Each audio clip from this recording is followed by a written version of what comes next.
What if the stories you've heard about legendary heroes, those towering figures of myth and legend, weren't just tales spun to entertain, but echoes of something far deeper? For thousands of years, across every corner of the world, civilizations have passed down the exploits of these extraordinary beings, weaving their deeds into the very fabric of culture, faith, and identity. From the thunderous battles of Hercules to the cunning of Anansi the spider, these myths endure not just as entertainment, but as windows into the hopes, fears, and dreams of humanity itself. Today, we're embarking on a journey through 30 of the most timeless legends ever told, stories that have defied the ages, shaped empires, and still whisper to us across the centuries. Think about the last time you heard a hero's tale that sent shivers down your spine. Maybe it was the tragic nobility of King Arthur, destined to rise again in Albion's hour of need, or the unbreakable resolve of Mulan, who defied an entire army to protect her family. These aren't just characters, they're mirrors reflecting the values we hold sacred: courage, sacrifice, ingenuity, and the relentless fight against darkness. But here's the twist: buried beneath the layers of myth, there's often a grain of truth, a real person or event that sparked the legend. What if the demigods of old were inspired by warriors whose feats were so staggering they seemed supernatural? What if the monsters they fought were metaphors for very real threats their societies faced? That's the mystery we're unraveling today. This isn't just a list of stories, it's an excavation of humanity's shared imagination. We'll travel from the misty forests of Celtic folklore to the sun-baked deserts where Gilgamesh sought immortality, piecing together how these myths shaped laws, inspired revolutions, and even defined what it means to be heroic. Along the way, you'll discover why some legends fade while others burn brighter with each retelling, and how these ancient narratives still influence everything from blockbuster movies to the way we see ourselves. So settle in, because by the end of this journey, you won't just know these heroes, you'll understand why they still matter. Few names echo through history like Hercules, the half-god whose trials became the ultimate test of mortal endurance. Born to Zeus and a human woman, his very existence enraged Hera, the queen of the gods, who saw him as proof of her husband's infidelity. From the moment he drew his first breath, she cursed him, a cruelty that would shape his destiny. But here's what makes Hercules more than just a strongman. His labors weren't just about brute force. They were a reckoning, a path to redemption after Hera's madness drove him to commit an unspeakable act. Take the Nemean lion, his first labor. This wasn't just any beast. Its golden fur was impervious to weapons, forcing Hercules to rely on wit as much as strength. When swords and arrows failed, he grappled it barehanded, strangling the monster with its own invincible hide. Then came the Hydra, a serpent with venomous blood and heads that multiplied with every strike. Fire and searing blades became his tools, proving that even divine challenges could be outsmarted. Each labor peeled back another layer of Greek ideals. The Erymanthian boar, a lesson in restraint, capturing it alive, demanded precision, not slaughter. The Augean stables, a test of ingenuity, turning rivers to cleanse what seemed impossible. And the golden apples of the Hesperides, that journey took him to the edge of the known world, a reminder that true heroism often lies beyond familiar horizons. But beneath the spectacle, these stories whispered something deeper. To the Greeks, Hercules wasn't just a demigod, he was a mirror. His struggles against chaos mirrored their own, against famine, war, and the unpredictable wrath of nature. His perseverance became their blueprint. If even a cursed hero could endure, so could they. And that's why, thousands of years later, we still say someone has the strength of Hercules. Not because he never fell, but because he always stood back up. Hercules' legend glimmers with godlike strength, but the truth is far more human-flawed, raw, and achingly real. Beneath the glory of his 12 labors lurks a moment so harrowing, it redefines what heroism truly means. Picture this: a man waking from a haze of madness to find his own hands stained with the blood of his wife and children. This wasn't a monster slain or a kingdom saved. It was Hercules' own unforgivable act, driven by Hera's vengeful curse. The Greeks didn't shy from this darkness. They etched it into his story because true heroism isn't about perfection. It's about grappling with the consequences of our deepest brokenness.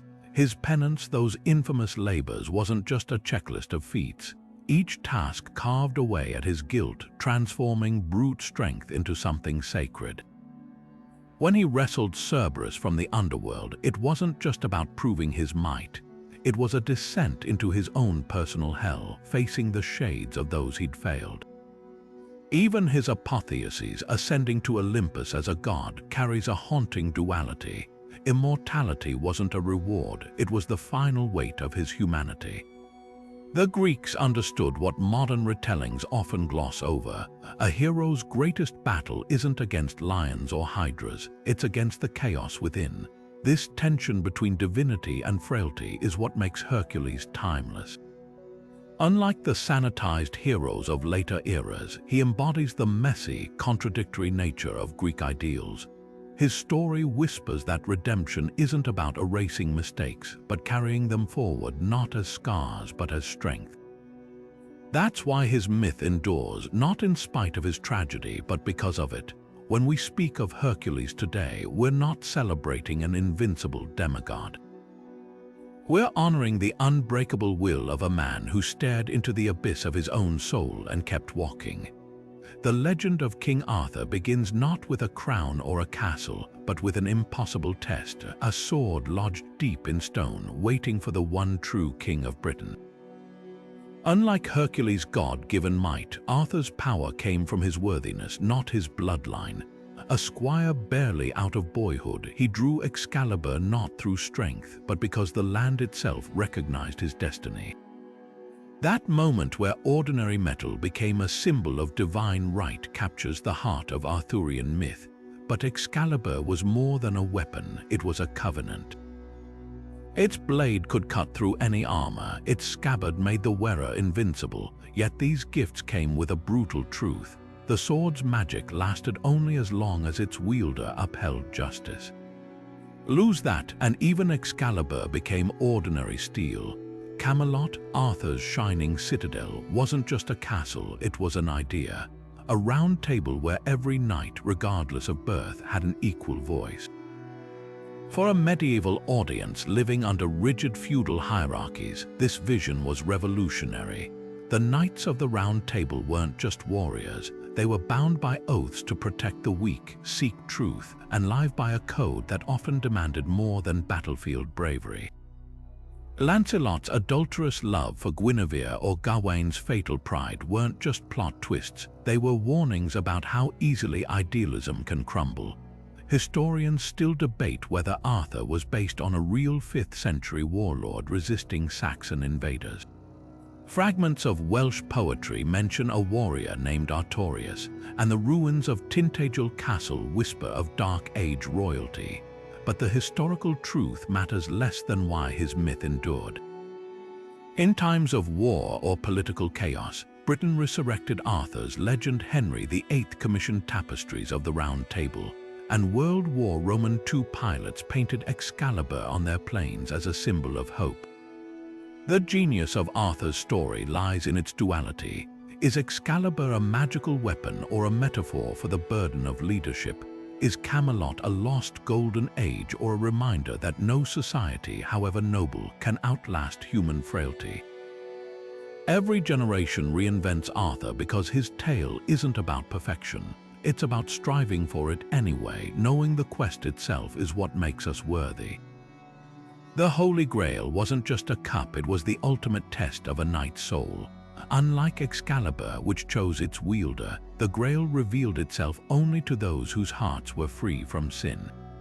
This sacred vessel, said to have caught the blood of Christ at the crucifixion, became the pinnacle of Arthurian quests, a symbol so potent it reshaped medieval Europe's imagination. But here's the paradox: the Grail's greatest power wasn't granting eternal life or healing wounds. It was its ability to expose the fractures in Camelot's glittering facade.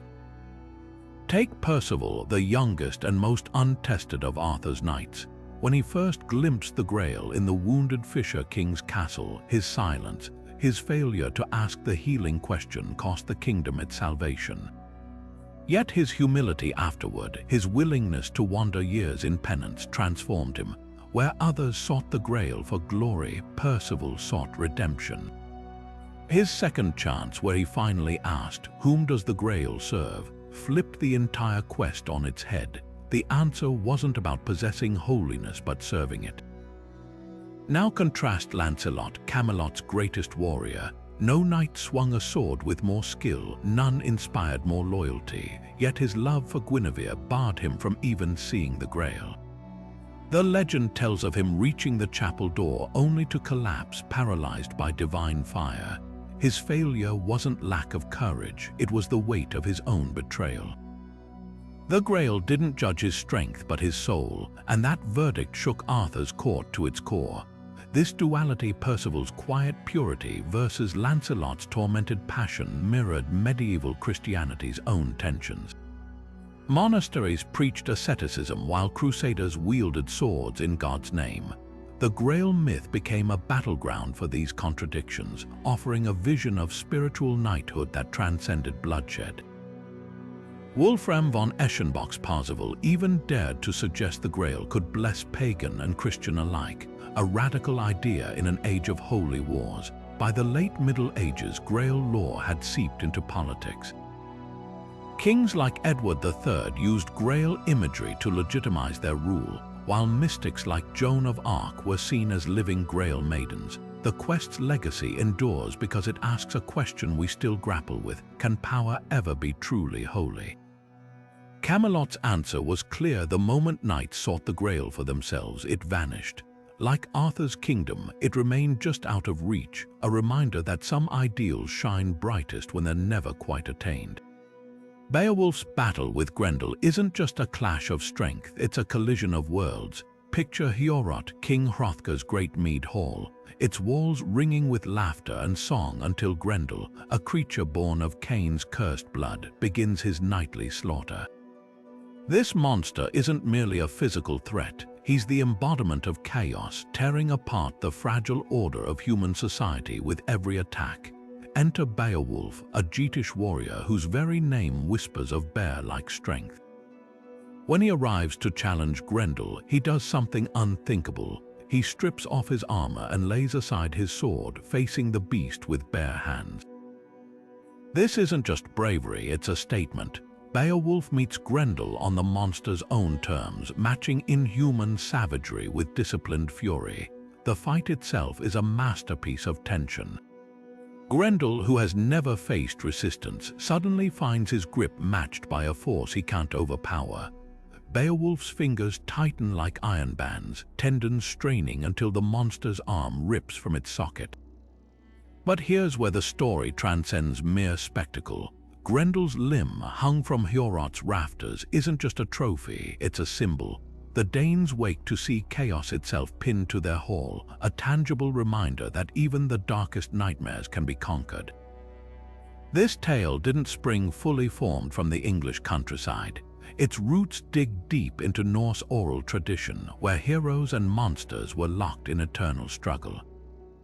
The version we know, preserved in a single, fire-scarred manuscript, bridges two worlds: the pagan warrior ethos of Scandinavia and the Christian scribe who likely transcribed it centuries later.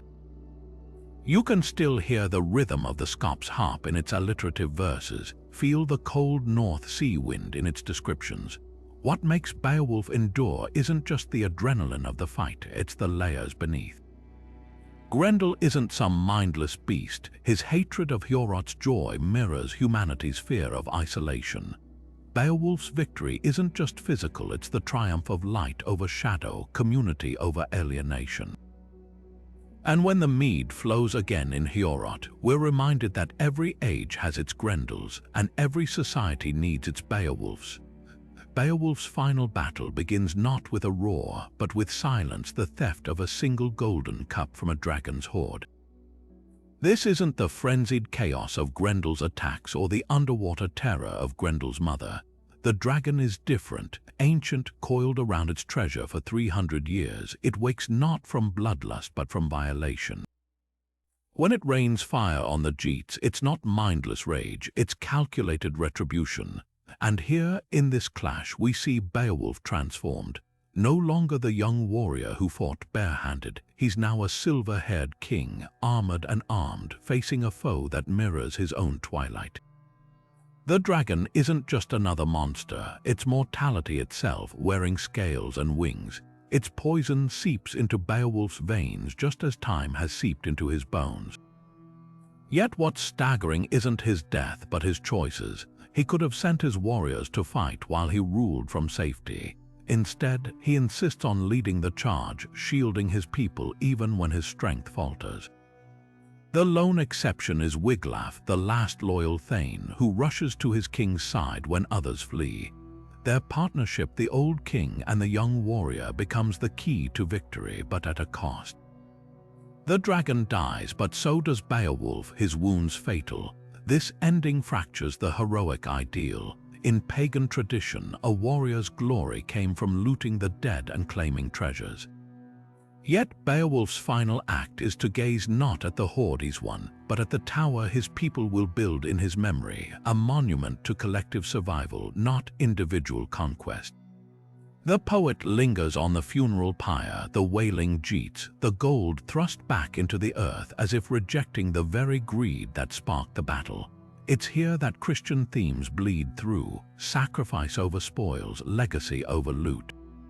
Yet the poem refuses easy answers. Beowulf's death leaves his people vulnerable, foreshadowing invasions to come. The treasure, cursed and buried, becomes a warning about the futility of earthly power. Even Wiglaf's loyalty can't stem the tide of time. What lingers isn't triumph, but ambivalence, a hero who saved his kingdom only to expose its fragility.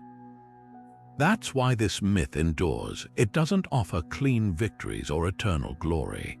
It whispers that even the mightiest must fall, and true heroism lies not in cheating death, but in facing it with eyes wide open. Gilgamesh isn't just a hero, he's humanity's first documented existential crisis carved into clay tablets older than the pyramids.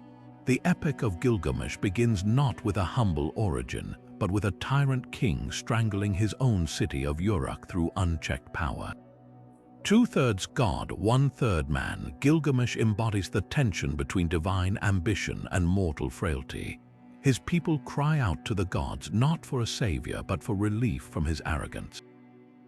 Enter Enkidu, a wild man forged from clay by the goddess Aruru, sent not to destroy Gilgamesh but to mirror him. Their first meeting erupts into a titanic brawl, walls shaking, weapons discarded, raw fury meeting equal fury, until something extraordinary happens. They recognize themselves in each other. This isn't just friendship, it's the birth of self-awareness. Together, they embark on a quest to slay Humbaba, the monstrous guardian of the cedar forest. But here's the twist: Humbaba isn't merely a foe. Ancient versions of the text suggest the creature pleads for mercy, even offering Gilgamesh the trees as tribute. When Enkidu insists on its death, it sets in motion their doom. The gods punish this overreach by sentencing Enkidu to perish slowly, withering from illness as Gilgamesh watches helplessly. His death isn't just a loss, it's Gilgamesh's first true encounter with mortality. The king, who once believed himself invincible, clutches his friend's lifeless body for 7 days, refusing burial until maggots fall from the corpse. This visceral grief shatters him, sending him on a desperate journey to find the secret of eternal life. His path leads to Utnapishtim, the Mesopotamian Noah who survived a god-sent flood by building an ark. Sound familiar? The parallels to the biblical deluge are undeniable, but the crucial difference lies in their aftermath. Where Noah receives divine covenant, Utnapishtim offers Gilgamesh a brutal truth. Immortality was a one-time gift, never to be repeated. He challenges Gilgamesh to stay awake for 7 days, a test the exhausted king instantly fails, proving even his mighty will can't conquer human limits.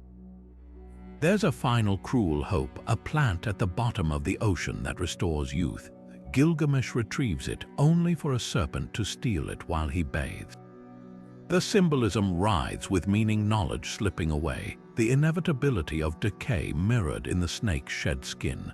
What makes this 4,000-year-old poem timeless isn't its fantastical episodes, but its naked vulnerability. When Gilgamesh returns to Yuruk's walls, he isn't a triumphant hero. He's a man who stared into the abyss of his own finitude. Yet the epic ends not with despair, but with him marveling at the city he once oppressed. The walls he once built to showcase his pride become his legacy, a testament to what mortals can achieve despite their brief flicker of life. This is the oldest story we have because it asks the oldest question: how do we live knowing we'll die? Gilgamesh's answer wasn't in elixirs or divine favor, but in the enduring mark we leave on each other. The real immortality, the poem whispers, isn't in living forever, it's in what we make while we're here. Gilgamesh stumbles into the presence of Utnapishtim not as a king, but as a broken man, his robes ragged, his face worn from weeks of wandering. This immortal sage, the lone survivor of the gods' great flood, doesn't offer the hero the grand welcome he might have expected. Instead, he delivers a slap of cosmic irony. You strain yourself, Gilgamesh, for what? The gods kept life for themselves and gave death to mankind. It's a revelation that cuts deeper than any blade. The man who once built towering walls to defy mortality now sits on a shore, listening to a story about divine wrath and human fragility. Utnapishtim's tale of the flood isn't just a warning, it's a mirror. Like Gilgamesh, he was once mortal, granted immortality not through strength or cunning, but by chance. The gods saved him not for his worthiness, but because one took pity. His very existence mocks Gilgamesh's quest. If even this survivor didn't earn eternal life through deeds, what hope does a glory-drunk king have? Yet Utnapishtim offers one cruel test: stay awake for 6 days and 7 nights. Gilgamesh, exhausted from his journey, collapses almost instantly. The moment his eyelids flutter shut, he's proven the most fundamental truth: sleep, the cousin of death, spares no one. Then comes the plant, the so-called rejuvenation weed, hidden at the bottom of the abyss. Gilgamesh dives into those dark waters, tying stones to his feet like an anchor, and emerges gripping this fragile green hope. But here's the twist: he doesn't eat it. He plans to share it with the elders of Uruk, turning his personal salvation into a communal gift. It's a fleeting glimpse of the king he could have been before a serpent slithers away with the prize. That snake's shed skin, left behind like a taunt, becomes the ultimate metaphor. Renewal exists, but not for humans. The epic's final lines return us to Uruk's walls, where Gilgamesh stands not as a conqueror, but as a scribe, pointing out the city's foundations to the boatman who ferried him home. That's the masterstroke. His arrogance sought to defy the gods, yet his legacy isn't in elixirs or victories. It's in the mundane bricks under his fingers, the ordinary people he once ruled. The hero who tore down cedars and slew monsters ends his story by measuring the width of mortar and praising the kilns that baked each tile. After everything, immortality wasn't in escaping death, it was in building something that outlasted him. The irony: those walls he once raised in pride now stand as his only true monument, not because they reach the heavens, but because they shelter the living. Theseus doesn't enter the labyrinth, he's swallowed by it. The Minotaur isn't just a monster waiting at the center, it's the living embodiment of Crete's power over Athens, a grotesque symbol of domination. Every 9 years, Athenian youths were sent as tribute to King Minos, forced into a maze designed by the legendary Daedalus where the bull-headed beast lurked. But this myth isn't just about a hero's triumph. It's a layered puzzle, part political allegory, part initiation ritual, part clash of civilizations. Start with the Minotaur itself. Half man, half bull, born from Queen Pasiphae's unnatural union with a sacred bull. To the Minoans, bulls weren't just animals, they were divine. Frescoes at Knossos show acrobats vaulting over bulls in rituals that blurred the line between worship and sport. The Minotaur might represent a corrupted version of this reverence, a perversion of sacred symbols into something monstrous. When Theseus slays it, he isn't just killing a creature, he's dismantling Crete's cultural hegemony. The labyrinth itself mirrors this tension, not just a physical maze, but a psychological one, the confusion of Athenian hostages trapped in a foreign power's grip, the inescapable weight of tribute and humiliation. Historically, this myth might encode real conflicts. Bronze Age Crete dominated the Aegean while Athens was still emerging. The labyrinth could symbolize Knossos' sprawling palace, a maze of corridors to outsiders, and the tribute may reflect Crete's demand for resources or hostages. But there's another layer: initiation. Ancient rites often involved symbolic descent into darkness and confrontation with a totem animal. Theseus, leaving childhood behind, navigates the labyrinth's twists aided by Ariadne's thread. The clue, guiding him, faces the beast and re-emerges as a king. The genius of the myth lies in its duality. Is the Minotaur a historical enemy, a psychological shadow, or both? Theseus' victory isn't clean. He abandons Ariadne, forgets to change his ship's black sails, causing his father's suicide. Even heroes falter. The story endures because it's not just about slaying monsters, it's about navigating the labyrinths we all face, political, personal, and profound. Theseus' greatest shame isn't the blood of the Minotaur staining his hands. It's the sight of Ariadne's sleeping figure receding on the shore of Naxos as his ship slips away under cover of dawn. The princess who gave him the thread to navigate the labyrinth, who defied her own father to save him, now abandoned without explanation. Greek myths rarely punish heroes for betrayal of women. Hercules murders his first wife in a rage and still achieves godhood, but this moment lingers like a stain on Theseus' legacy. The irony cuts deep. The man who mastered the maze couldn't navigate the morality of gratitude. Ariadne represents a recurring pattern in these tales: women as instruments of male heroism, discarded once their usefulness ends. From Medea helping Jason secure the golden fleece only to be traded for a political marriage, to the nymph Calypso holding Odysseus captive yet weeping when he leaves, Greek mythology frames female loyalty as both indispensable and disposable.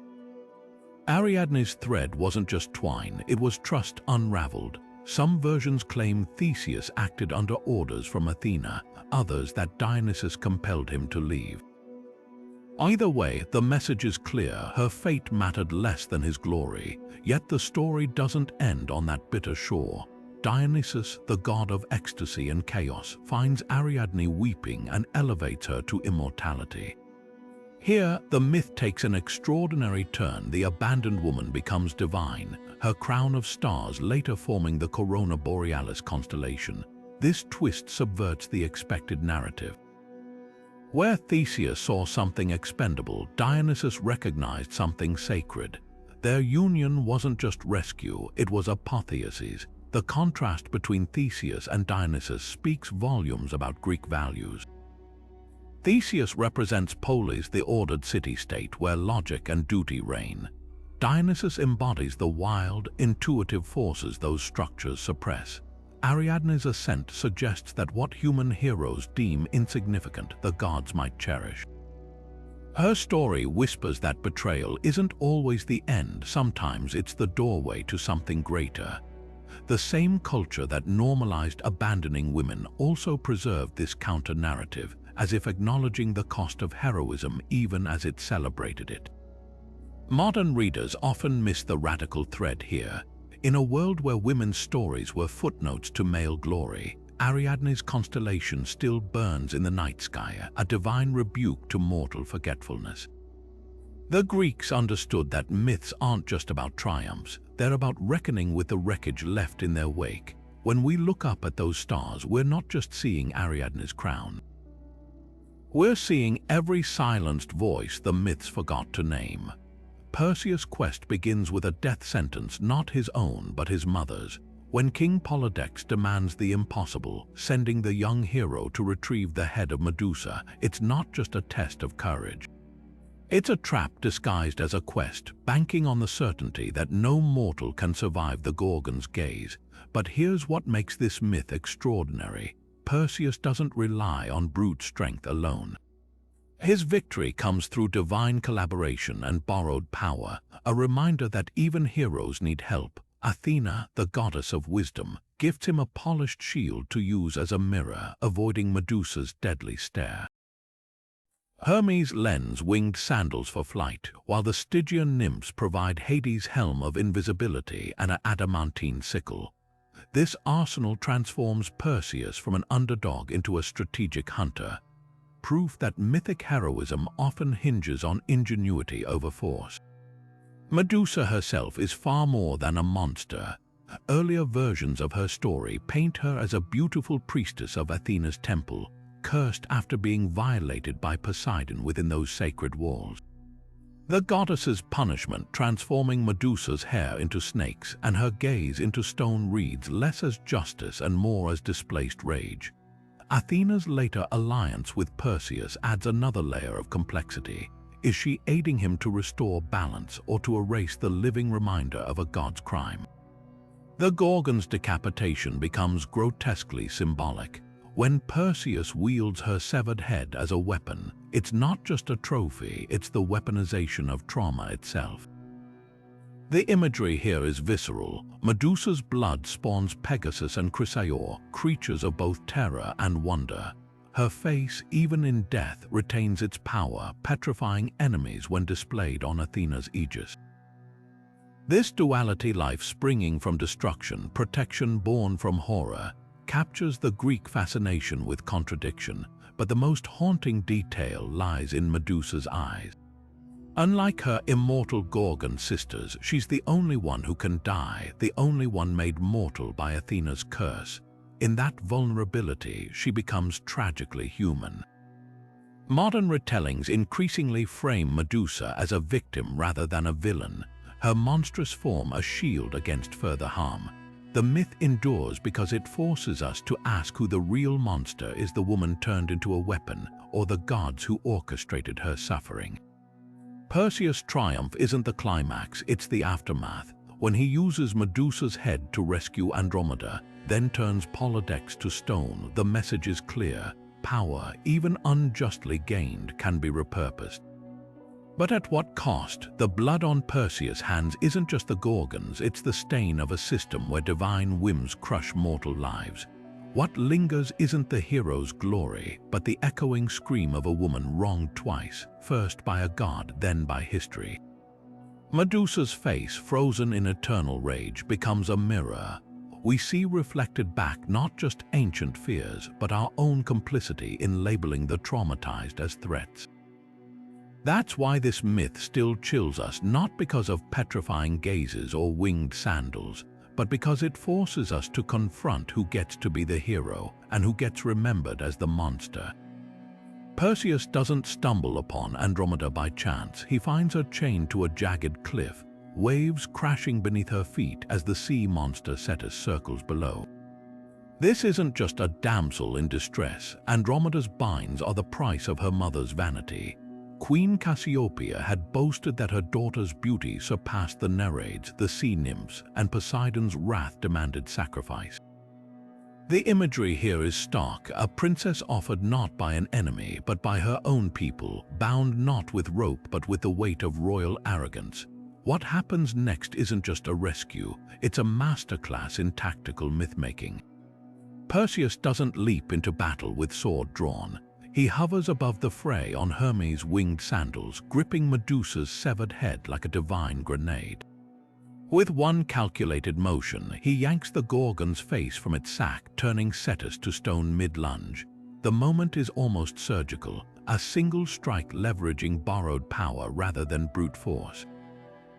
This isn't Hercules clubbing a hydra, it's a hero weaponizing the very curse that destroyed Medusa, repurposing trauma as salvation.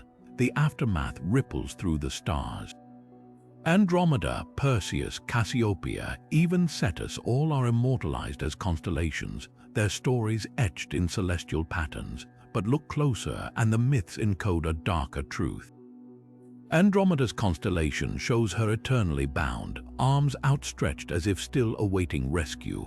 Cassiopeia's stars form a throne, but in some traditions, she's depicted upside down as cosmic punishment for her pride.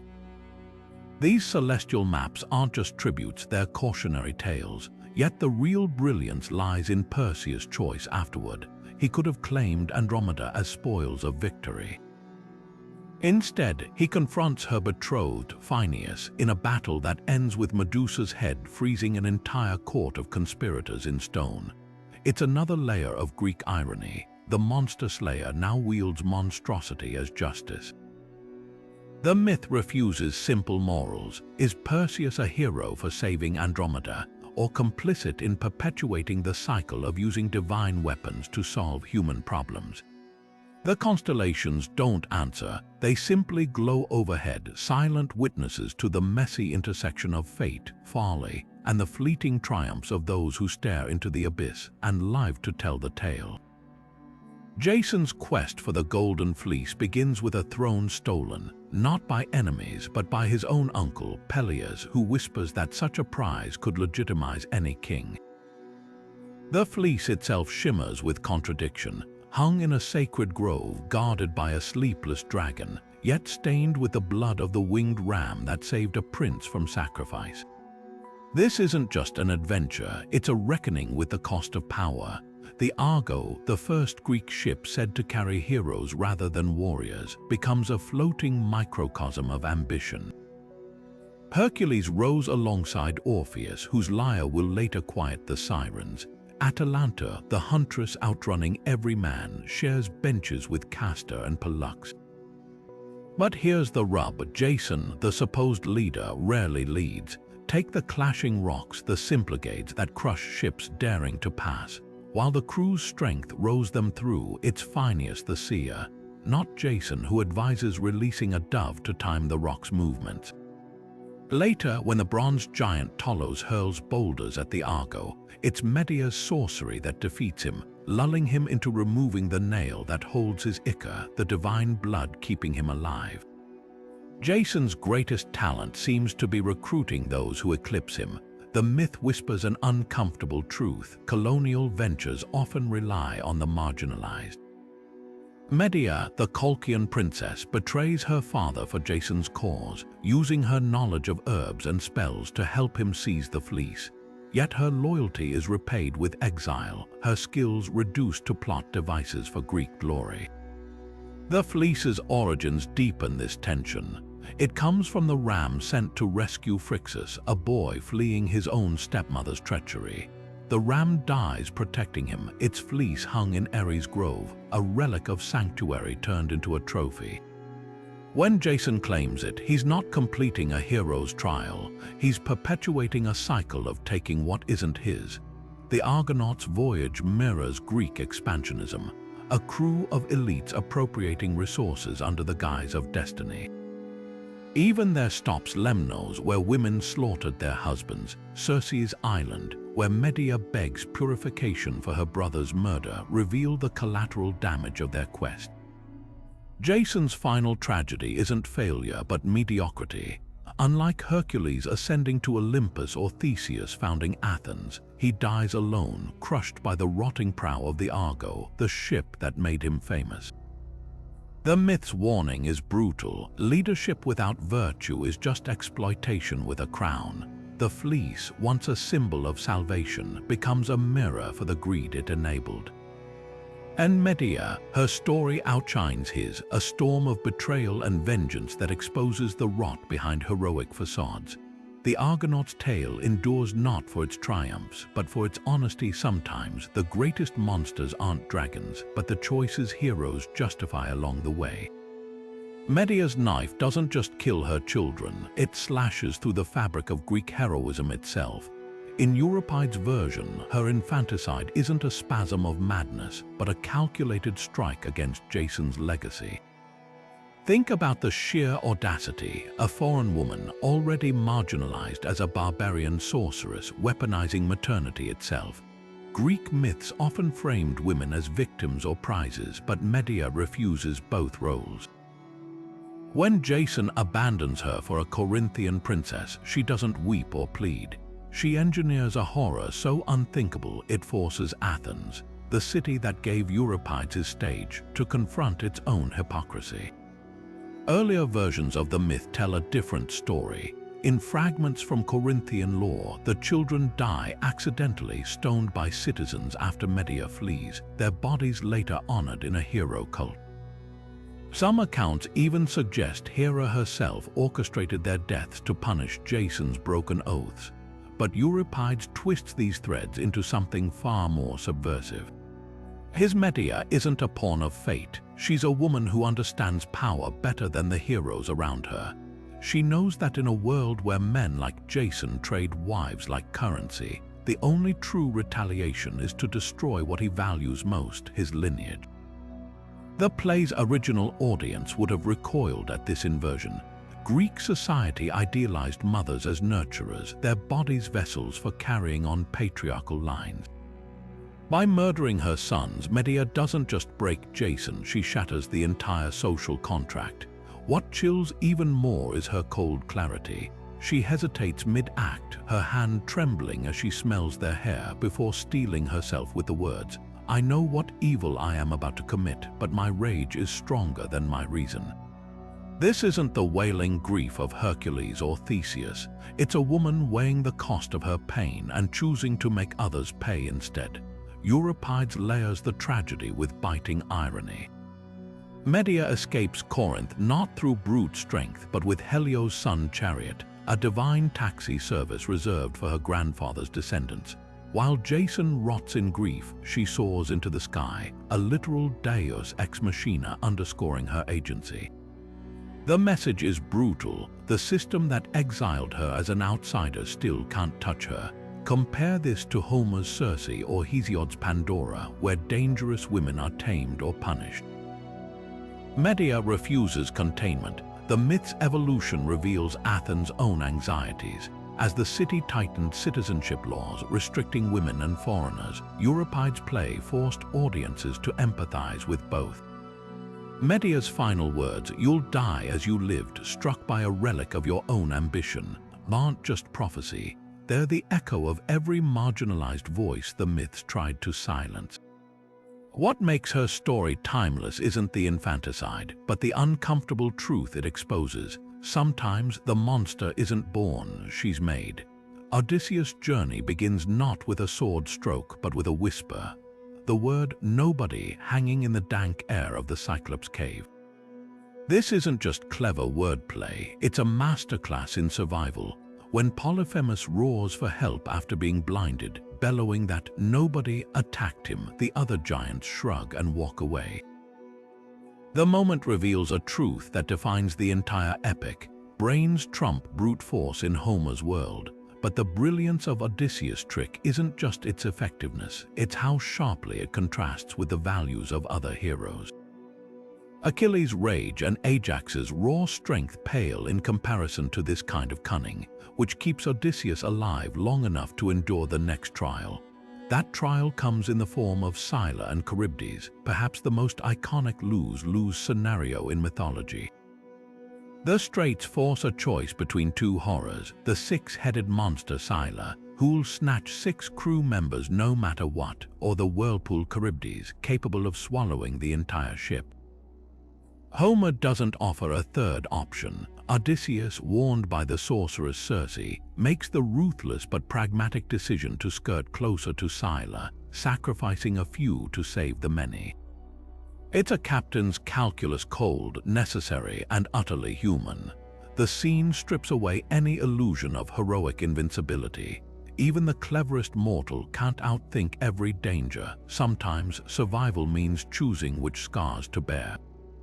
Between these two perils lies the heart of Odysseus' Odyssey, a gauntlet of temptations designed to break his focus. The Lotus Eaters offer forgetfulness, Circe's island promises pleasure, and the Siren's song lures with forbidden knowledge. Each stop tests a different facet of his intellect. Where Hercules might smash through obstacles, Odysseus navigates them. He plugs his men's ears with wax to resist the sirens, but has himself tied to the mast so he can hear their song without succumbing. It's a paradoxical act of both discipline and curiosity, proving that true wisdom isn't about avoiding temptation, but knowing how to withstand it.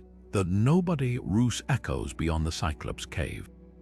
It's a metaphor for Odysseus' entire journey, a man who must often erase his identity to survive. He plays the beggar in his own halls upon returning to Ithaca, concealing his glory until the perfect moment. This adaptability, this willingness to become nobody, is what ultimately allows him to reclaim his name. While other heroes fight for fame, Odysseus understands that sometimes the path home requires disappearing into the shadows. Homer's genius lies in making brains as thrilling as brawn. The Cyclops isn't defeated by a blade, but by a wooden stake and a well-timed lie. Scylla isn't slain, she's outmaneuvered. Even the Trojan horse, that legendary stratagem, reflects the same ethos: victory through wit rather than attrition. In a world where gods toy with mortals and monsters lurk beyond every horizon, Odysseus' greatest weapon isn't his sword arm, but the mind that knows when to wield it. His journey isn't a straight line home, it's a spiral of hard-won lessons, each proving that intelligence, when honed to a razor's edge, can cut deeper than any spear. Penelope's loom becomes a battlefield not of thread but of time itself. For 3 years she weaves by day and unravels by night, stalling the suitors who swarm her halls like vultures. This isn't passive resistance, it's strategic warfare disguised as domestic labor. The queen who once wove funeral shrouds now weaves a trap, her fingers spinning deception as deftly as Odysseus once strung his bow. Homer's genius lies in making her cunning the mirror of her husband's. While Odysseus navigates monsters, Penelope outwits men who see her only as a prize. Her ruse isn't just about buying time, it's about exposing the suitors' greed. They feast on Ithaca's livestock, drain its wine, yet never notice the tapestry growing lighter each dawn. Their blindness to her artifice foreshadows their doom. The bow contest changes everything. Odysseus, still disguised as a beggar, watches as suitors fail to string his weapon, their soft hands trembling under its weight. The moment he lifts it, the air shifts. The bow's curve is a metaphor restored, the tool of a hunter king, meant for his hands alone. When the arrow flies through 12 axe heads, it's not just a feat of strength, it's a key turning in the lock of his own house. The slaughter that follows isn't random violence, it's the meticulous rebalancing of a world upended. Each suitor falls not to a warrior's rage, but to a surgeon's precision. Telemachus, once a boy clutching his mother's skirts, now bars the doors beside his father. The home itself becomes an ally, Athena's light blinding the suitors, the loyal nurse Eurycleia identifying traitors by their scars. Yet the reunion with Penelope holds the real revelation. She doesn't rush into his arms. Instead, she tests him, mentioning their bridal bed carved from an olive tree, its roots sunk deep into the palace floor. Odysseus' reaction, rage at the thought of it being moved, proves his identity more than any scar or weapon could. This isn't romance, it's a coded dialogue between equals. The bed, anchored to living wood, symbolizes their marriage's unshakable core, even after 20 years of storms. Homer's ending isn't about victory, but restoration.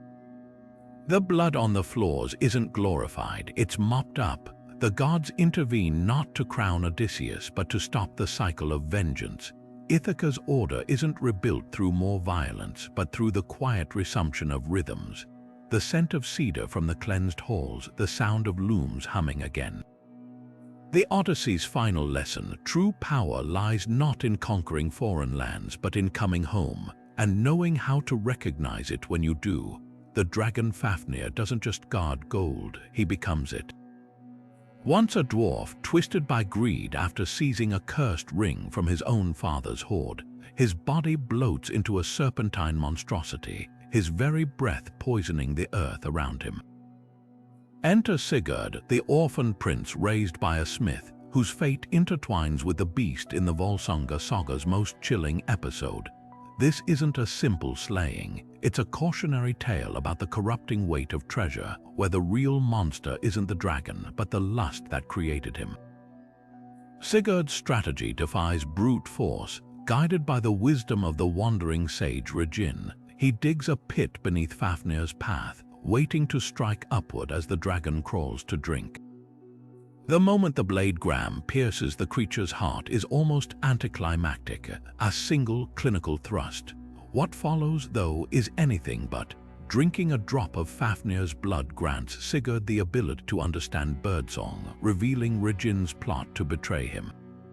The saga twists again. The boy who sought glory now hears nature itself whispering warnings. He beheads Regin without hesitation, cooking the dragon's heart in a grotesque ritual that leaves his thumb burned but his mind awakened.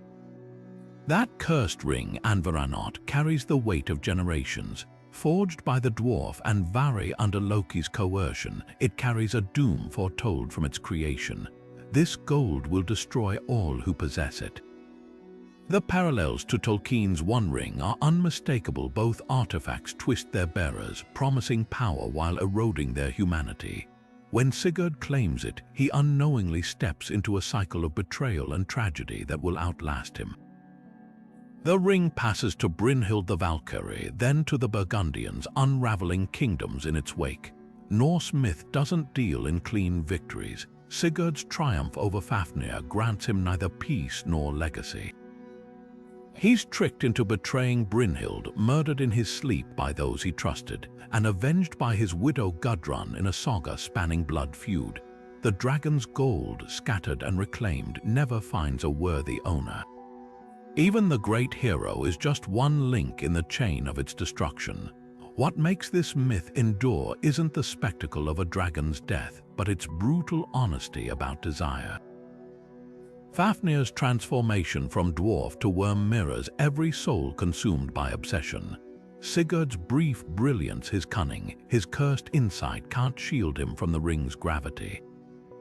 The Volsunga saga whispers a truth Tolkien would later echo. Some treasures aren't meant to be claimed, only surrendered. The real test of a hero isn't slaying the dragon, but walking away from its hoard. Brynhild doesn't weep when she learns of Sigurd's betrayal. She burns. The Valkyrie, once stripped of her divine status for defying Odin, finds her mortal life shattered not by battle but by deceit. Tricked into marrying another man through magic, she awakens to discover Sigurd, her true love, complicit in the ruse. This isn't just heartbreak, it's the unraveling of a cosmic order. In the Volsunga saga, her vengeance unfolds with chilling precision. She doesn't merely curse Sigurd, she engineers his murder, whispering lies to her new husband Gunnar that paint Sigurd as a traitor. The warrior who slew Fafnir falls not to a dragon's fangs, but to a knife in the night, wielded by his own brother-in-law. Yet Brynhild's fury doesn't end with his death. At Sigurd's funeral pyre, she mounts her own horse and rides into the flames, a suicide that's less surrender than final defiance. This act echoes far beyond Norse myth. Richard Wagner seizes it centuries later for Götterdämmerung, the apocalyptic finale of his ring cycle.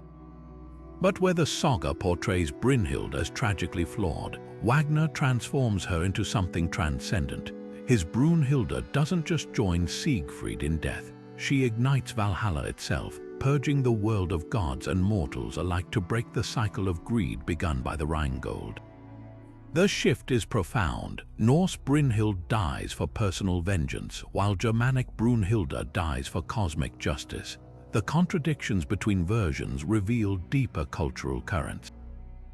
The earlier Norse tales emphasize fate's inevitability. Brynhild's actions, though brutal, fulfill prophecies set in motion by Odin's meddling. Wagner's 19th century reinterpretation reflects romantic ideals where love and sacrifice can overthrow corrupt systems. Both versions, however, agree on one haunting detail: Brynhild's final laugh as the flames consume her. It's the sound of a woman who'd rather reduce the world to ashes than live in a lie. What makes this myth endure isn't the violence, but its uncomfortable question. Is Brynhild a victim, a villain, or something in between? Her story forces us to confront the cost of love betrayed and the terrifying power of a woman scorned, not by gods or men, but by the promises they failed to keep. The flames of her pyre cast long shadows, illuminating the fine line between devotion and destruction.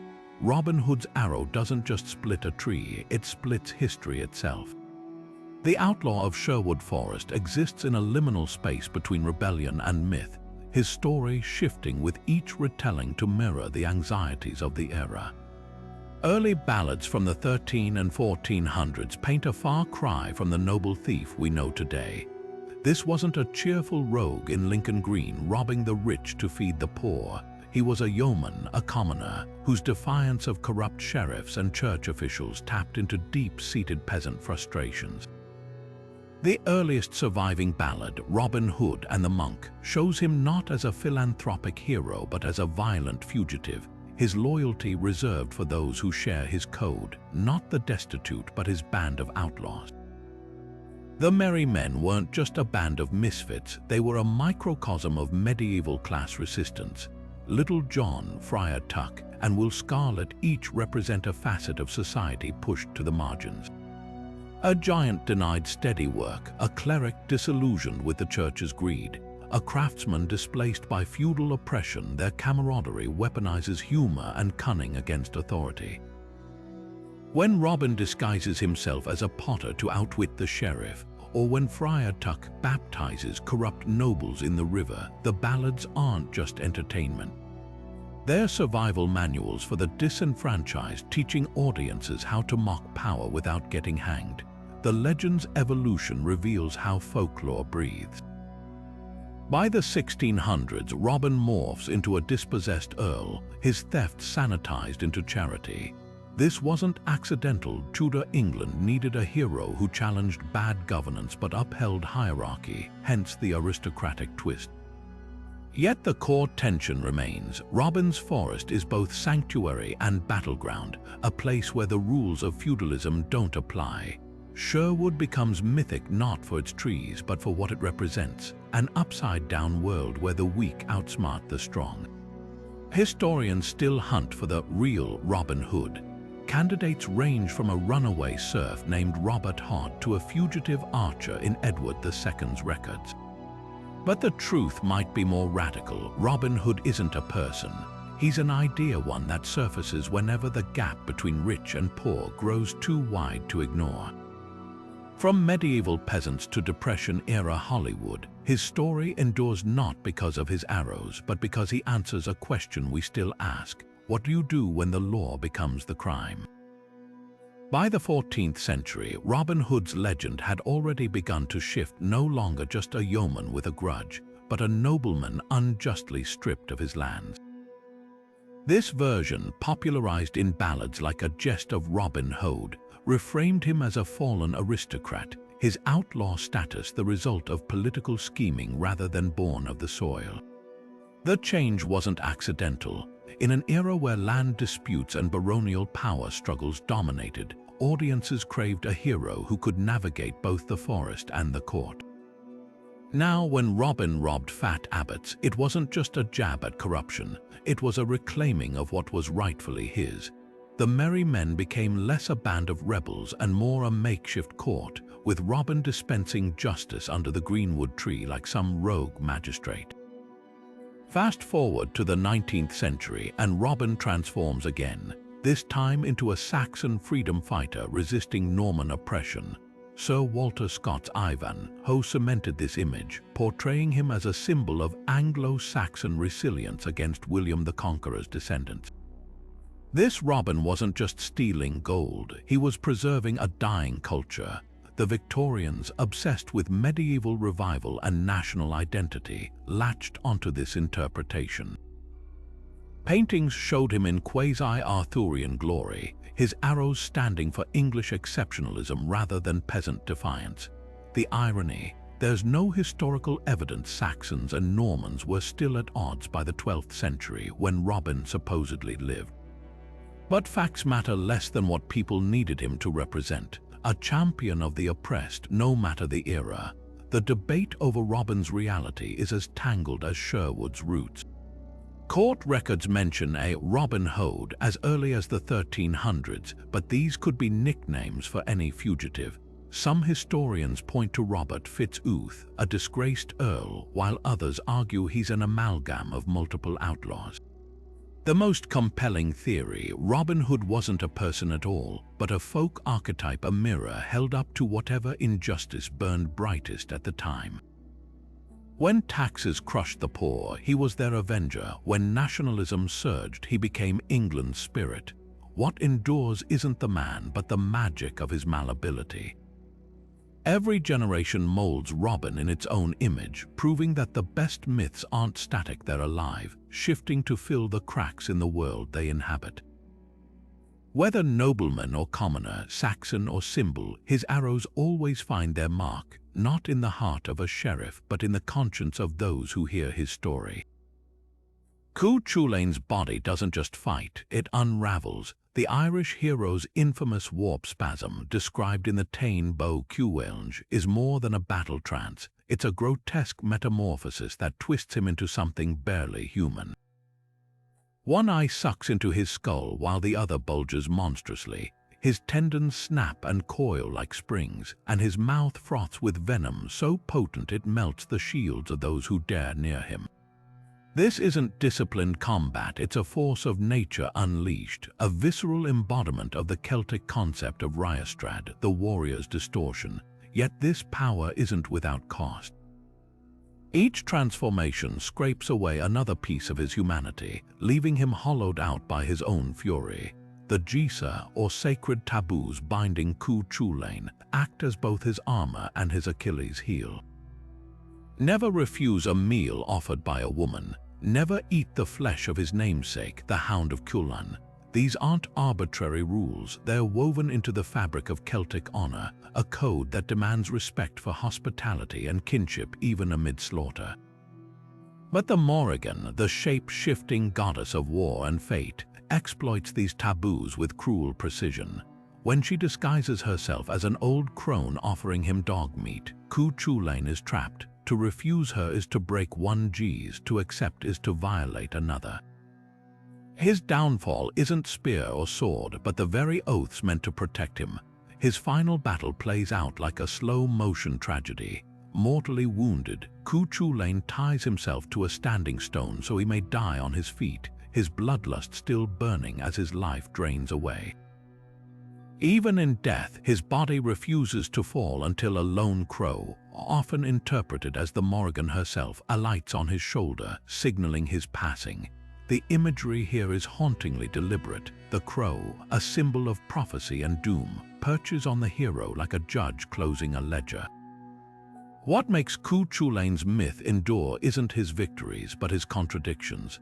He's both protector and destroyer, bound by honor yet undone by it.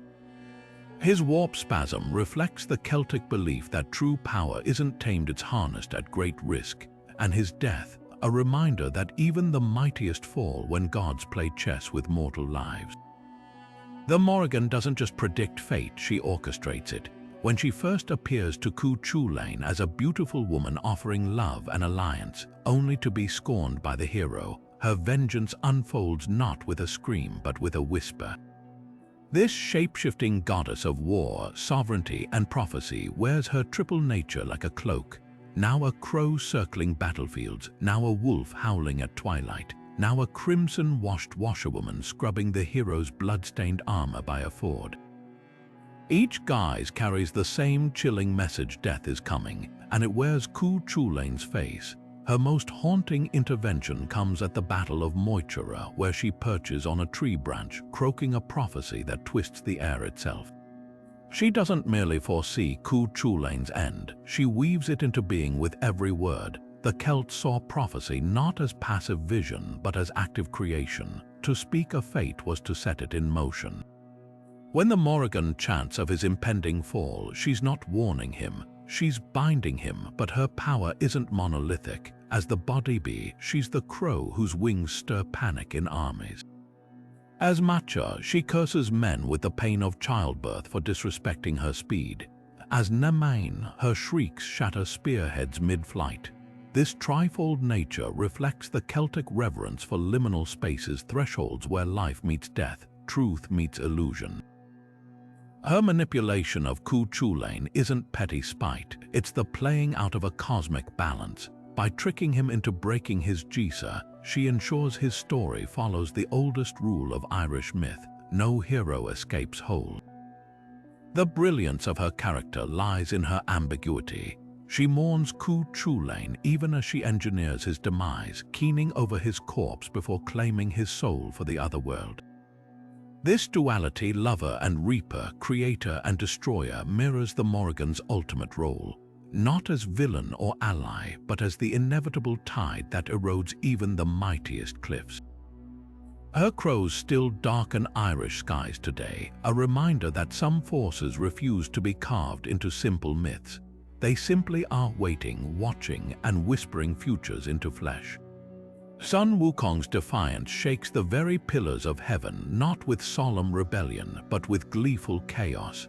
Born from stone, nourished by the elements, this monkey king masters immortality and 72 transformations before turning his eyes upward. His staff, the Rui Jingu Bang, is more than a weapon, it's a cosmic joke. Originally a pillar anchoring the Milky Way's depths, it shrinks or stretches to his whims, weighing 8 tons yet light as a feather in his hands. The symbolism is razor-sharp. Power unchecked by wisdom becomes a toy in the hands of the arrogant.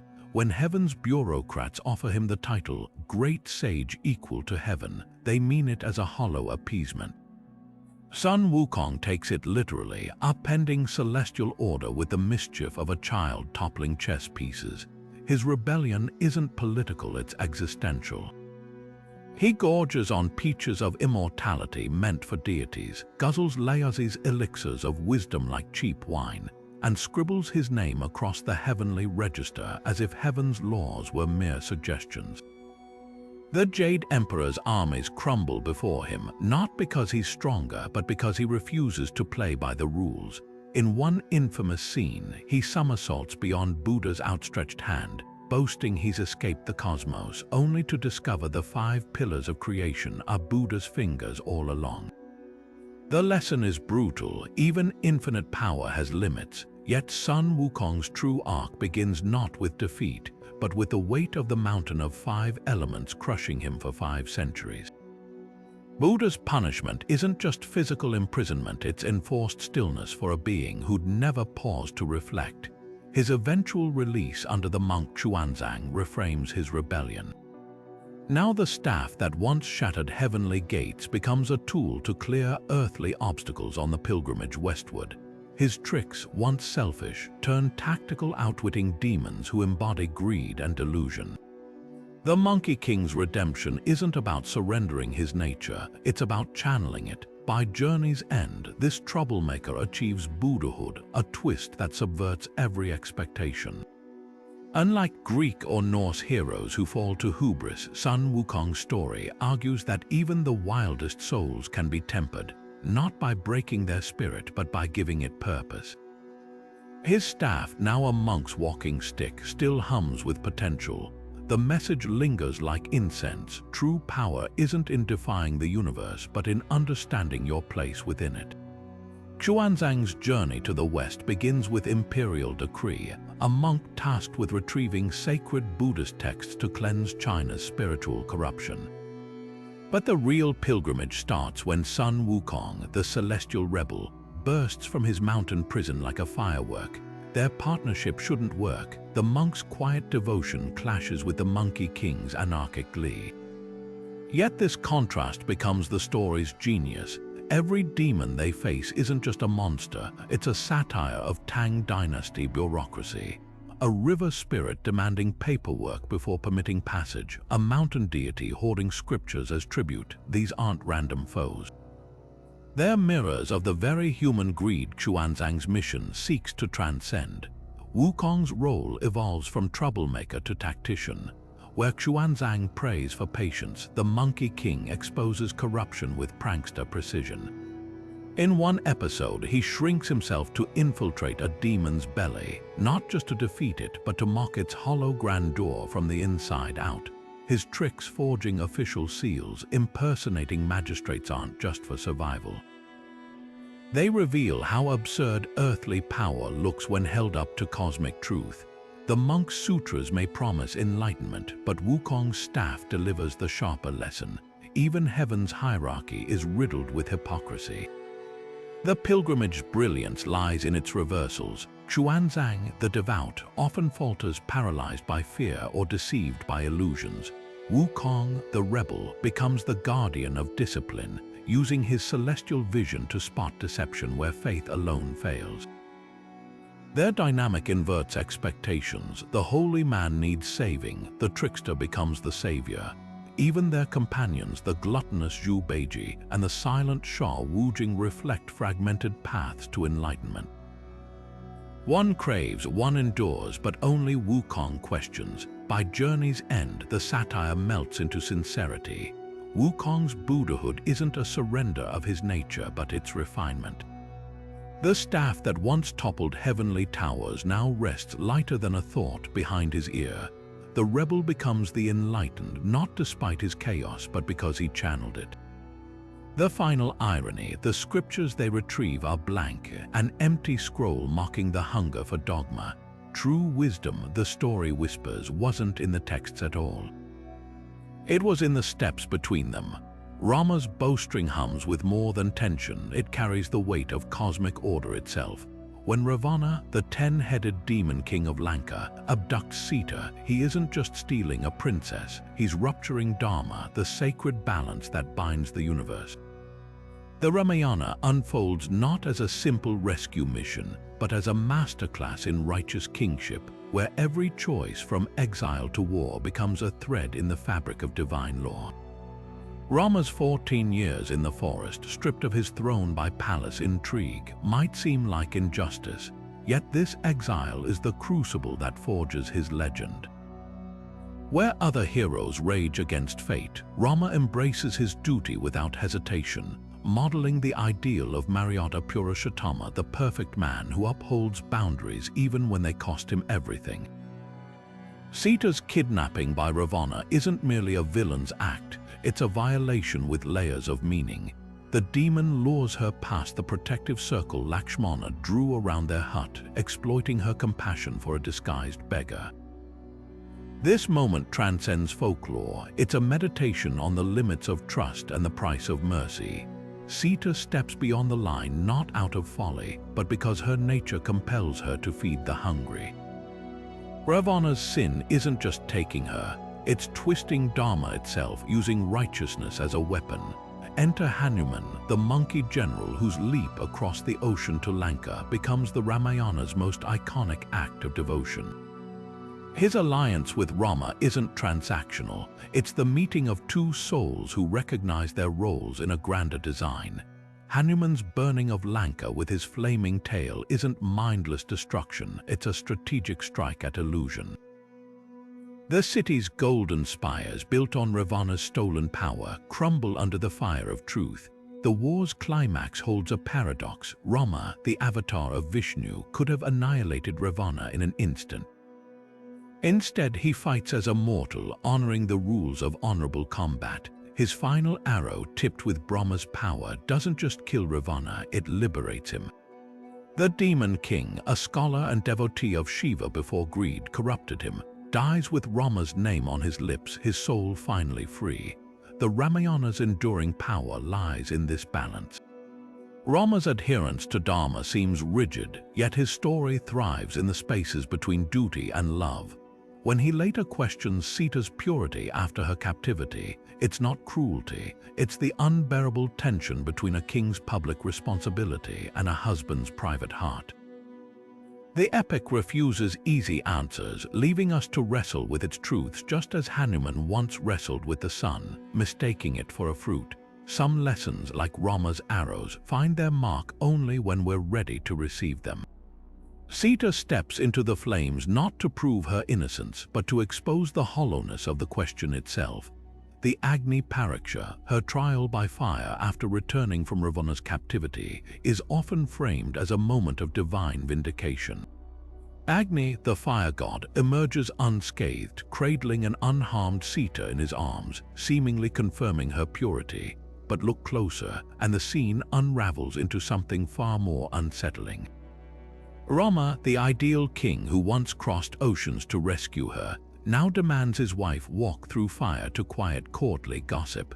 The contradiction is staggering. A hero who battles demons to uphold Dharma succumbs to the whispers of his own subjects. The Ramayana itself seems torn about this moment. Valmiki's original text lingers on Sita's anguish, her voice shaking as she calls upon the earth to take her if she's ever been unfaithful even in thought. Later versions, like Tulsidas' Ramcharitmanas, soften the blow. Rama privately knows Sita's purity but stages the trial to silence doubters, yet the damage is done. Fire, which should purify, instead becomes a weapon of public scrutiny, reducing a queen's worth to her chastity. The irony is biting. Ravana couldn't touch her, but Rama's distrust leaves deeper scars. Modern scholars read this scene as a lightning rod for broader tensions. Some argue it reflects ancient anxieties about royal legitimacy. A queen's fidelity ensured the bloodline's purity. Others see it as a later interpolation, a patriarchal insertion into an older, more egalitarian tradition.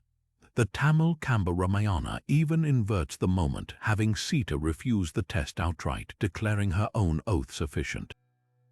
These variations aren't accidents, they're cultural fault lines, revealing how each generation grapples with the epic's uncomfortable edges.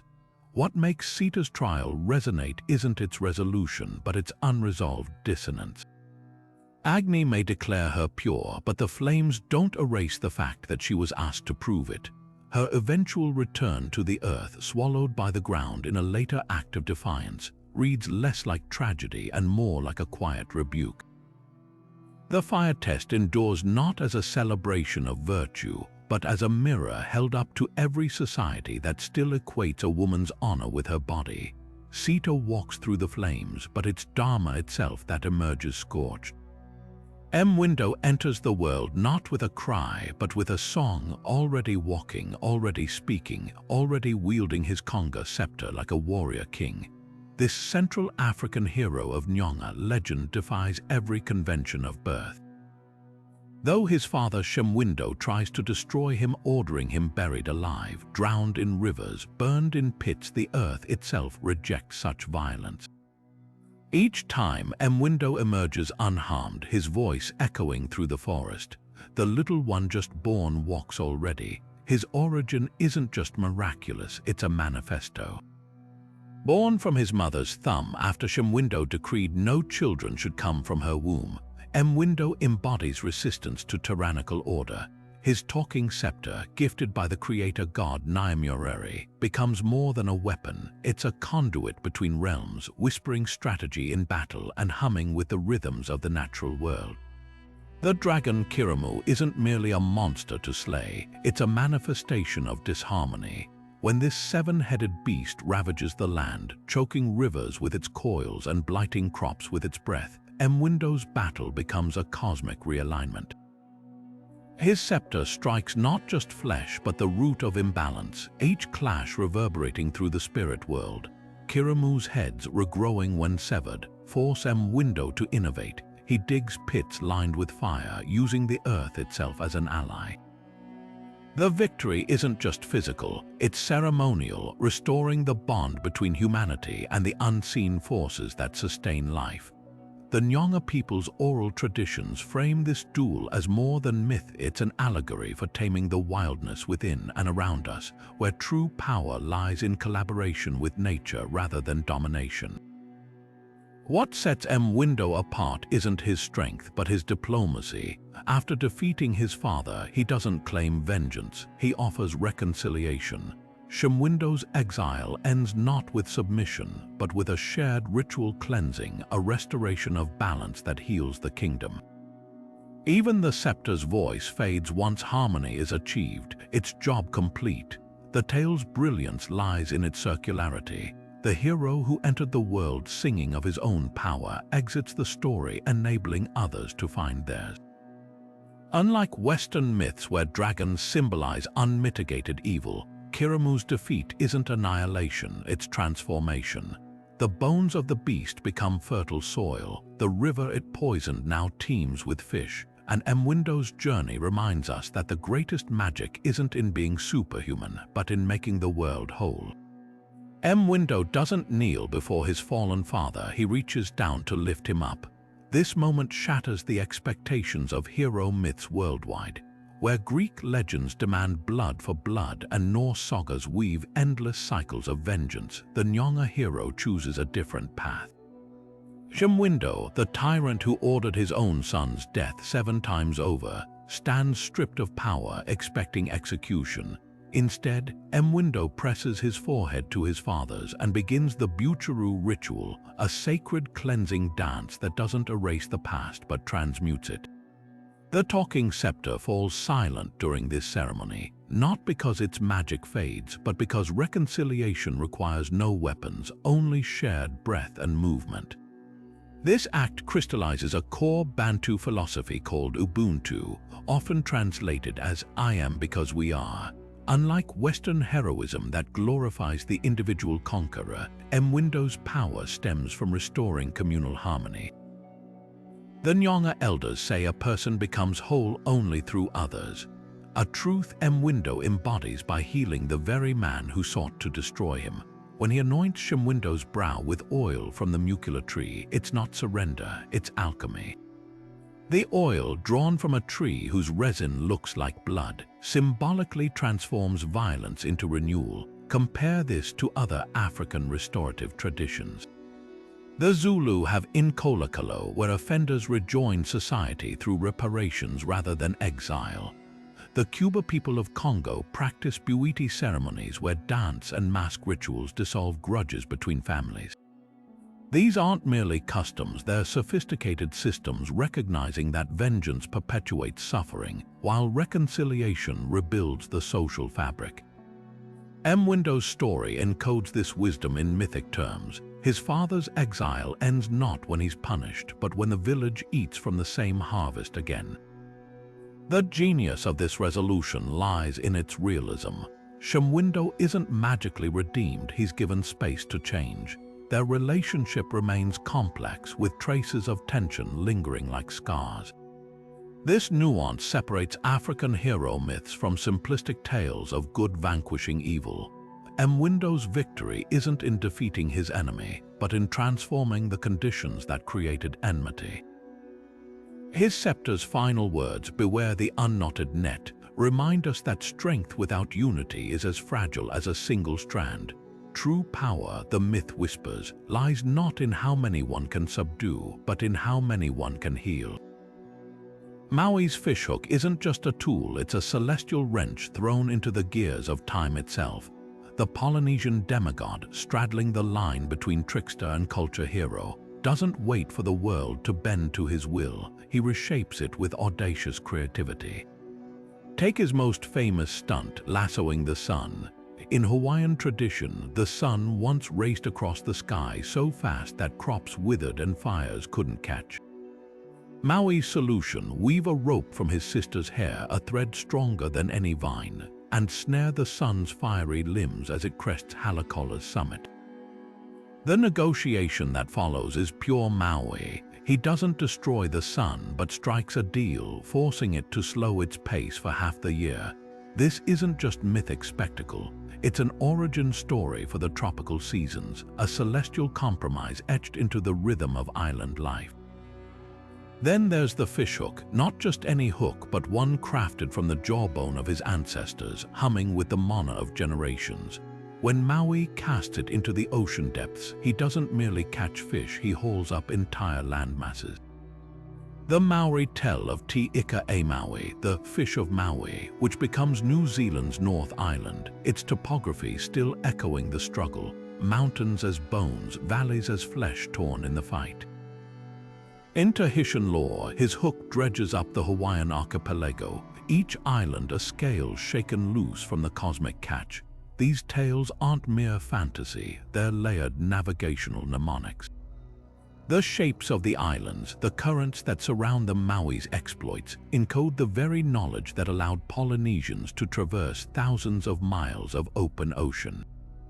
What sets Maui apart from other demigods is his refusal to fit neatly into boxes. He's a boundary crosser in every sense. He steals fire from the underworld like Prometheus, but does it by tricking mud hens into revealing the secret. He elongates the days like Hercules shifting constellations, but negotiates rather than conquers. Even his failures resonate. The Hawaiian story of his attempt to win immortality for humanity ends tragically distracted by a laughing thrush. He loses the battle to Hainui-Te-Po, the goddess of death. Yet even here, the lesson isn't about defeat, but about the limits even heroes face. Maui's legacy thrives in the Pacific's daily rhythms. Fishermen still invoke his name before casting nets, and navigators trace star paths he supposedly anchored. His myths endure not because they explain the world as it is, but because they celebrate the ingenuity to reshape it. One stolen flame, one slowed sunrise, one impossible catch at a time. The fishhook's curve mirrors the horizon itself, a reminder that some heroes don't just live in the world, they bend it to their will. Maui's final quest begins with a whisper, not a battle cry, the kind of secret passed between siblings in the dark. His grandmother warns him of Hainui-Te-Po, the goddess whose body cradles the doorway between life and death, but Maui sees only a challenge to unravel. He gathers his brothers, spinning a plan as audacious as lassoing the sun. If they can crawl through the goddess's sleeping form, they'll emerge with the gift of immortality for all humanity. The irony is thick as volcanic ash. This is the same trickster who slowed time itself, who fished up islands from the deep, yet death, the ultimate boundary, proves one force even his cunning can't fully bend. The attempt unfolds with eerie quiet. Maui instructs his brothers to keep silent as he sheds his mortal form, transforming into a tiny lizard to slip between the goddess's teeth. But as he enters that sacred threshold, one brother's nervous laughter shatters the spell. Hainui-Te-Po awakens, her obsidian teeth snapping shut, crushing Maui mid-transformation. Legend says his death wasn't instant. His tail, severed in the struggle, still writhed at her feet as she swallowed the rest. That detail lingers like a warning. Even the god's laughter carries consequences. This failure isn't framed as tragedy in Maori tradition, but as profound pedagogy. Where Greek myths like Gilgamesh's fruitlessly chase eternal life, Maui's demise teaches a different wisdom. Hainui-Te-Po isn't a villain, she's the necessary counterbalance to creation. Her name translates to Great Woman of Night, and in her dark embrace the Maori find not terror but rhythm. The seasons turn because she exists, forests regenerate, children replace elders, stories breathe anew, all because death makes space for life's unbroken thread. Modern scholars trace fascinating parallels here. The lizard form Maui chose, called Moko Kakariki, symbolizes regeneration in Polynesian lore, shedding its skin like the moon sheds shadows. His crushed tail becomes a metaphor for partial victory. Though immortality escapes him, his deeds still ripple through generations. Even today, some Maori point to geckos as Maui's descendants, their presence a reminder that some boundaries protect rather than imprison. What makes this myth endure isn't the hero's fall, but its radical acceptance of limits. Unlike Western heroes who rage against dying light, Maui's story whispers that death isn't failure, it's the tide that lets each wave matter. When fishermen spot a Moko Kakariki sunning on volcanic rock, they don't see defeat. They see a lesson etched in scales. The most ingenious demigod couldn't outsmart the cycle, but in trying, he taught us how to live within it. From the thunderous labors of Hercules to the quiet cunning of Maui's fishhook, these myths span continents and centuries, yet they whisper the same truths. Hubris, that fatal flaw etched into every hero's destiny, plays out again and again. Gilgamesh's desperate grasp at immortality, Icarus' waxen wings melting toward the sun, even Sun Wukong's rebellion against the Jade Emperor. Each story warns that the line between ambition and arrogance is as thin as a blade's edge. And then there's sacrifice, not the glittering, grand gestures of battlefield glory, but the messy, aching kind. Beowulf choosing to face the dragon alone in his twilight years, or Chulainn binding himself to a stone to die standing, his blood still singing with battle rage. These aren't tales of invincibility, they're testimonies to the cost of greatness, but perhaps the most fascinating thread is how these legends weave cultural identity into their very fabric. King Arthur's Round Table mirrors medieval Europe's feudal tensions, while M. Window's restorative justice reflects Bantu philosophies of community. The Ramayana isn't just Rama's Odyssey, it's a blueprint for Dharma, a societal compass. Even Robin Hood's shifting persona, from yeoman rebel to dispossessed noble, reveals how myths morph to fit the anxieties of their age. So here's the question that lingers like embers after a fire. Do these stories reveal more about the heroes or the people who told them? When the Greeks sculpted Hercules wrestling his guilt, or the Maori chronicled Maui's bargain with the sun, were they just spinning entertainment, or etching their deepest fears and hopes into eternity? The answer might lie in your own favorite myth. Maybe it's the one that makes your pulse quicken, the hero whose flaws feel uncomfortably human, or the ending that still haunts you long after the story fades. Drop it in the comments, because these legends aren't relics, they're mirrors, and the reflections they cast are ours.